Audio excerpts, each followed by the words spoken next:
पड़ा था। अब सूरदास जी का देखते हैं जीवन परिचय का करता। अगर जयशंकर प्रसाद जी का याद करना हो तो एक बार देख लेना, वो बहुत बेहतरीन ट्रिक से बनाए हैं। चलो इसमें देखते हैं। सबसे पहले सूरदास जी के बारे में हम लोग आज पूरा डिटेल्स निकालेंगे। सूरदास जी का जन्म कब हुआ था? तो बाबू इनके जन्म के बारे में कोई क्लियर नहीं है कि इनका जन्म 1478 में हुआ था कि 1483 में हुआ था। यानी इनके जन्म के बारे में सिर्फ मतभेद है। मतभेद मतलब कोई क्लियर नहीं है कि इनका जन्म कब हुआ था, लेकिन कुछ लोग का मानना है कि इनका जन्म 1478 या 1483 में हुआ था। चलो मान लेते हैं हम भी इन्हीं दोनों में से कोई एक होगा ही। इनका जन्म कब हुआ था? तो 1478 या 1483 में। मानते हैं, यही लोग मानते हैं 1478 वाला। ठीक। अब इनके बचपन का नाम मदन मोहन था। बचपन का नाम कितना बढ़िया है, मदन मोहन। बाबू अगर बचपन का नाम इनका मदन मोहन है ना, तो समझो कि ये नाम रखना, मोहन वाला नाम रखना ना, एक खतरनाक नाम है। मोहन वाला मोहने वाला। चलो अभी देखते हैं इनकी कहानी। और कहाँ हुआ था? तो जन्म स्थान के बारे में, स्थान कहाँ पैदा हुए थे इसमें भी कोई क्लियर नहीं। कुछ कहीं कहता है, कुछ कहीं कहता है। कुछ लोग कहता है कि आगरा मथुरा मार्ग के निकट रुनकता नामक ग्राम में हुआ था। आगरा मथुरा जाता है रोड ऐसे, तो बगलिया में कोनो गांव बाटे, जो गांव का नाम है रुनकता नामक ग्राम। रुनकता नामक गांव में भैल रोड किनारे। कौने रोड किनारे? तो आगरा मथुरा जो रोडवा जाता है बगलिया में भैल नहीं पैदा, रुनकता नामक ग्राम में। ठीक। लेकिन कुछ लोग मानते नहीं, इनका जन्म सीही नामक ग्राम में हुआ था। चलो मान लेते हैं सीही नामक ग्राम हुआ था, कहाँ हुआ था, लेकिन जान लेना कोई क्लियर नहीं है। रुनकता नामक गांव में भैल कि सीही नामक ग्राम भैल। यानी कि इनके जन्म स्थान के बारे में भी विद्वानों का मतभेद है कि इनका स्थान यहाँ जन्म हुआ था, यहाँ जन्म हुआ था। हम लोग को लिखना है भाई। मान लेते हैं रोड किनारे आगरा मथुरा वाला रोड जो जाता है बगलिए में रुनकता नामक गाँव वहाँ भैल, या कुछ विद्वानों का मतभेद है। कुछ विद्वानों का मतभेद है कि इनका जन्म सीही नामक ग्राम में हुआ था। चलो मान लिया सीही नाम हुआ। इनके पिताजी का नाम रामदास था। देखो बाबू इनके नाम जो है सूरदास। इनके फैमिली में ज्यादातर दास करके हैं। सूरदास, रामदास, जमुना दास, यानी इनके फैमिली में कौन क्या क्या छिपा है? दास है दास। यानी इनके पिताजी का नाम रामदास था, ये भी एक साहित्य प्रेमी थे। ठीक है। और माता का नाम जमुना दास था। ठीक, इतना तो याद रखना बाबू बहुत बड़ा। इनके गुरुजी का नाम बल्लभाचार्य था। इनके गुरुजी का नाम क्या था? बल्लभाचार्य था। और इनके गुरुजी का नाम बल्लभाचार्य। इनका एक पुत्र था जिसका नाम था विठलनाथ। क्या नाम था? विठलनाथ। तो इनके गुरुजी इनके कब गुरु बने ये आके जानते हो बाबू? क्या हुआ था ना कि जो ये सूरदास जी थे, कुछ विद्वान मानते हैं कि इनका जो नेत्र है, आंख है, दृष्टि है, यह बचपन से अंधे नहीं थे। कुछ लोग ये मानते हैं कि ये बचपन से अंधे नहीं थे। यदि बचपन से अंधे नहीं थे तब बताते हैं कहानी क्यों ये कुछ विद्वान ये मानते हैं कि बचपन से अंधे नहीं थे, क्योंकि यह कृष्ण भक्ति मतलब कृष्ण के बारे में, मतलब कृष्ण का गायन करते थे, गाना गाते थे कृष्ण के बारे में। तो यह गाना गाते थे ना, तो गाना ऐसे गाते थे, कृष्ण के बारे में ऐसे वर्णन करते थे कि आंख खोल के भी इंसान कृष्ण की वो छवि नहीं देख पाएगा जो ये आंख बंद करके देख ले रहे थे। विद्वान कहते थे नहीं, ये पॉसिबल नहीं है, सूरदास बचपन से अंधे नहीं है। कुछ लोग कहते थे कि सूरदास यदि अंधे होते तो कृष्ण के बारे में इतनी बढ़िया, इतना अच्छा, मतलब सारांश से कृष्ण के बारे में वर्णन करना पॉसिबल ही नहीं कि कोई अंधा व्यक्ति भी कृष्ण के बारे में ऐसा वर्णन कर सकता है बिना देखे कि उनकी छवि कैसी है, क्या है, कैसा पोशाक है, नहीं बता सकता है। कुछ विद्वान ही कहते हैं यदि यह अंधे नहीं होते, अगर ये बचपन से अंधे नहीं है, उसे माना जाता है कि ये बचपन से ही अंधे हैं। लेकिन यदि अगर बचपन से अंधे नहीं है, हम भी मानेंगे कि बचपन से अंधे नहीं है, क्योंकि इनका नाम बचपन में क्या था? बचपन का नाम इसका मदन मोहन था।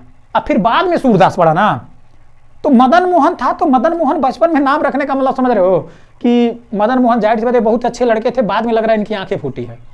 अब हम भी ज्यादातर इनके बारे में जब सर्च किए थे तो कुछ लोग क्या कहते थे कि ये बचपन से अंधे नहीं थे, तो फिर अंधा कैसे बने ये? तो देखो बाबू एक बार की बात है, यहाँ पे कुछ हम लिखे हैं, यहाँ पे देखना बाबू। एक बार की बात है कि यह नदी के किनारे गई ना, और ये खूब सुंदर के लड़की देखना है। एक दिन देखना, देख के उसके बाद चली ना घरे। फिर दोबारा दूसर को दिन गई ना वहाँ, फिर वो लड़की देखना तो बारे में लिखे कहानी कविता उसके बारे में खूब बढ़िया लिखे रखना। उस समय ये अंधे नहीं है तब की बात बता रहे हैं, अगर ऐसा होता तो। लेकिन कुछ लोग मानते हैं तो हम भी बता ही रहे हैं। तो उसके बारे में लिखने लगे। तो वो लड़की आई, पूछी कि आप ही मदन मोहन हैं? तो कहे हम ही मदन मोहन हैं। तो ये कहने लगे कि मैं आपके बारे में रचना लिख रहा हूँ।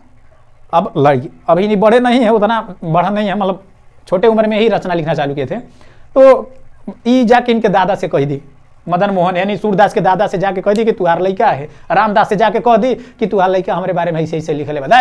ससुर दादा सुनना बल भर मरना इनके, ये के सूरदास के बल भर मरना है। ओकर बाद ये चल गए ना मथुरा, के चल जाता मथुरा, सूरदास मथुरा चल गए ना, मथुरा गए ना तो लड़ापना थोड़ी ना छूटाता इनकर। फिर वहाँ भी गए ना तो मंदिर में देखना है खूब वही गाना गाओ ना कृष्ण जी के बारे में, वो खूब सुंदर एगो लड़की दिख गई ना, बहुत सुंदर।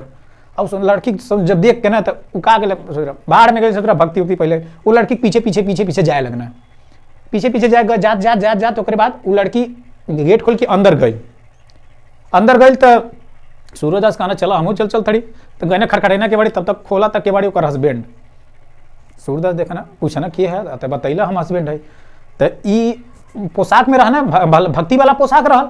अब ओके देखले के बाद ई पूछना का ओकर लड़किया हस्बैंड पूछना आप कौन है, तो मैं मदन मोहन हूँ। तो अच्छा, तो बड़ी सम्मान था इनका, क्योंकि ये एक ऋषि मुनि थे और इनका नाम भी चलता था। तो मैं मदन मोहन हूँ बताई ना, तो बहुत सम्मानित के साथ उनको उनका हस्बैंड मतलब लड़की का हस्बैंड अंदर लाई, वो लड़की भी आई, प्रणाम वराम कही ना, पूजा उजा कही ना, कहला कि आप बहुत ही अच्छे, आपके बारे में अच्छा सुने हैं। अभी के जानता है ससुर का करे आइला ना यहाँ, ये बतिया सुन के ना सूरदास के बड़ी कष्ट भइल कि हमारे बारे में लोग अच्छा सोचा था और हम कैसन सोचा तड़ी, हम कैसे सोचा थे कि इतना बेकार सोच के हमें लड़की के पीछे चले ली है।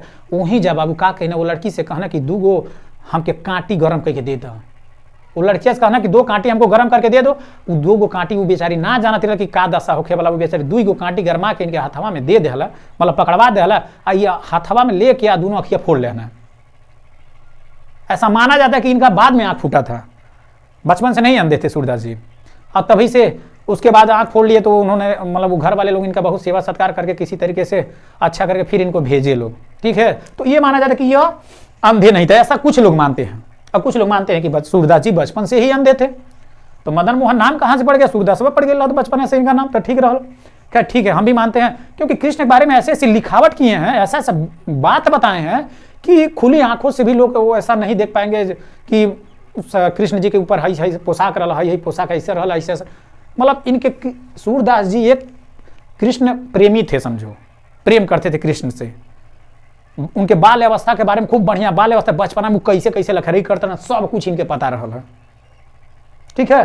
तो यह माना जाता है, ठीक है। यह और देखो एक बार की बात है और इनके बारे में कहानी और है कि एक बार जब अब मानते हैं सूरदास अंधे थे बचपन से, तब का हुआ था, बचपन से यदि अंधे होते तब का हुआ था।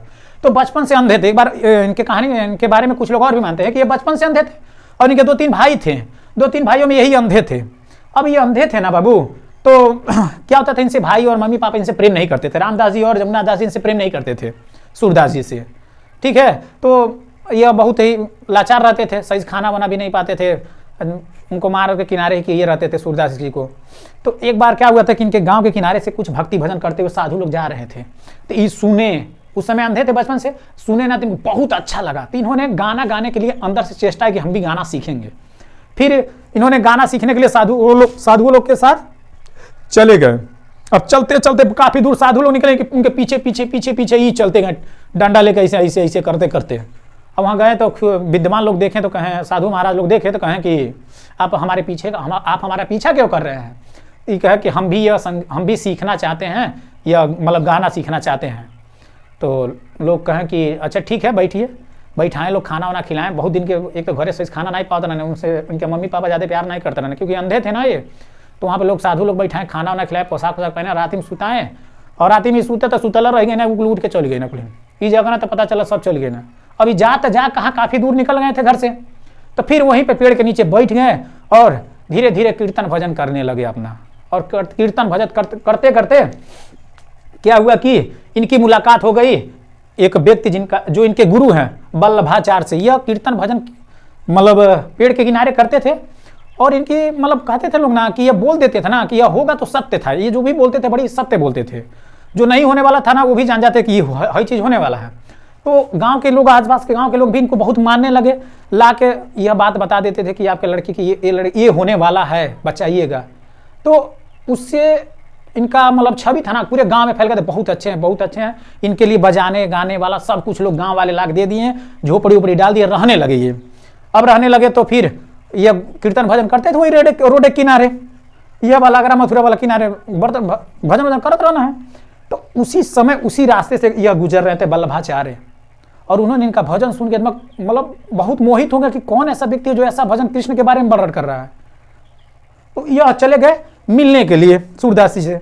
अब सूरदास जी के पास गए तो सुने तो ये कहें कि आप यहाँ कहाँ से सीखे? कहें ये सब प्रभु की माया है, कृष्ण जी की लीलाएं हैं जो वो दिखा रहे हैं। तो इन्हें तभी से इनके गुरु बन गए, कौन? वल्लभाचार्य बन गए। और वल्लभाचार्य ही इनको ले जाके एक मंदिर में रख दिया, कहें यहीं पे आपको भजन कीर्तन करना है, कृष्ण की भक्ति भाव करना है और यहीं पर रहिएगा। इन्होंने नाथ जी के मंदिर में ले जाकर रख दिया, उनको सूरदास जी को रख दिया, वहीं पर कीर्तन भजन करते थे। उसके बाद इनके पुत्र आए, इनके पुत्र वल्लभाचार्य के पुत्र आए विट्ठलनाथ जी। विट्ठलनाथ जी बोले आए तो ये भी देखे इनके मतलब कृष्ण के बारे में वर्णन करते हुए दंग रह गए ये भी, क्योंकि ये भी एक विद्वान ही थे। ये भी देखे तो कहे अरे ये अंधा व्यक्ति ऐसा कैसे पॉसिबल है। तब करते धरते इनको विट्ठलनाथ जी ने इनको अष्टछाप की उपाधि दी थी। किसको? सूरदास जी को विट्ठलनाथ ने अष्टछाप की उपाधि दी थी। कहें तो अष्टछाप मतलब समझते हो? उस समय कृष्ण के 8 भक्त थे पूरे भारत में। कृष्ण के 8 भक्तों में से एक भक्त सूरदास जी था। अष्टछाप का मतलब यही होता है कि 8 भक्त, कृष्ण के 8 भक्तों में से एक महान भक्त वो ये भी थे सूरदास जी। यही अष्टछाप की उपाधि किसने दी थी? विट्ठलनाथ ने। और एक बार एक कहानी और है कि एक बार इकार होता है, अंधे होकर जा रहे थे, तब तक अगवा कुआं रहा, कुआं में गिर गए ना लेपटा के। अब कुआं में गिर गए ना तो 6 दिन तक वो कुआं में रह गए ना, 6 दिन तक कुएं में रह गए, लेकिन कोनो ऐसा नहीं पड़ता रहा। वो कृष्ण के भक्ति भाव ही करते रहते थे, कृष्ण का भक्ति भाव करते रहते थे। तब कृष्ण जी प्रसन्न होकर आए और इनको दर्शन दिए और कुएं से बाहर निकाले, इनको कुएं से बाहर निकाले और तब जाके इनकी दृष्टि को वापस किए। कृष्ण जी ने, माना जाता है कि कृष्ण जी ने इनकी दृष्टि को मतलब आंख को वापस कर दिया था कि देख सके।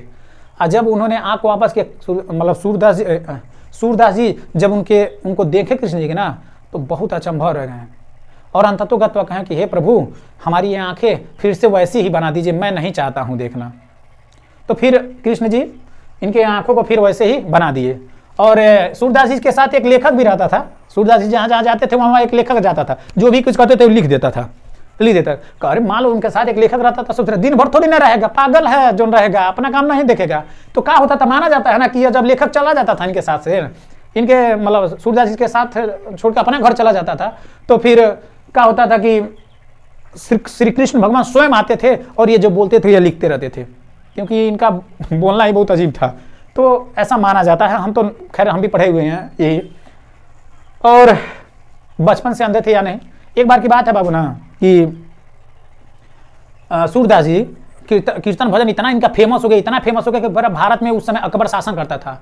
अकबर बादशाह शासन करता था। उसने देखा और कहा, मतलब अकबर बादशाह शासन करता था तो उनके मतलब अकबर के दरबार में एक मतलब तानसेन जी रहते थे, वो भी भक्ति भाव करते थे। तानसेन जी भी गीत उद्गाते थे।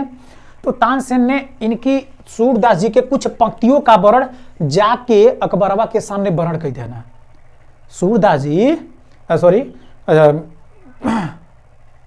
मतलब उनके सामने जाके, क्या नाम था उसका, तानसेन सूरदास जी का कुछ पंक्ति का वर्णन अकबर के सामने प्रस्तुत किया, जिसको पढ़ने के मतलब सुनने के बाद अकबर ने कहा कि ये पंक्ति कहाँ से लाए हैं। तो उन्होंने बताया कि एक सूरदास जी हैं जो ये ऐसा गाते हैं। तो अकबर उनसे मिलने के लिए स्वयं आता है, पहले बुलवाता है तो जाते नहीं हैं, और फिर जाते हैं तो वहाँ कृष्ण यह इनकी भक्ति को देखता है अकबर, तो वो भी बहुत ज़्यादा कहता है सुनाइए, तो कहते हैं हम नहीं सुनाएंगे, हमारे कृष्ण जी जब मन में रहते तब हम सुनाते हैं। अकबर बादशाह वो ऋषिया गया, सोच जेल में डलवा दिया था इनको, फिर कुछ दिन बाद निकलवा दिया। ठीक है, खैर ये बहुत पॉपुलर हो गए थे। बाबू इनकी मृत्यु देखो बाबू 1583 ईस्वी में हुई थी। कब हुई है?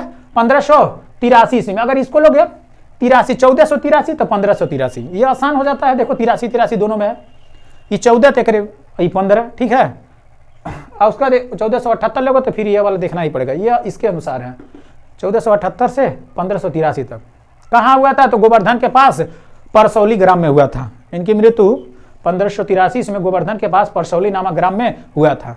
इनकी 3 रचनाएं बहुत इंपॉर्टेंट है बाबू, ये 3 रचनाएं बहुत इंपॉर्टेंट है और आसान है दिमाग, क्योंकि सूरदास, सूर नाम इनके बाद है तो हर चीज हुआ गया, सुर लगा दिले बना, सुर मतलब सूर सागर, सूर सरावली, साहित्य लहरी, समझ रहे हो। तो इनका 3 रचनाएं बाबू याद करना है, मोस्ट इंपॉर्टेंट है। यदि वीडियो पसंद आए तो बाबू लाइक सब्सक्राइब जरूर कर देना, शेयर भी।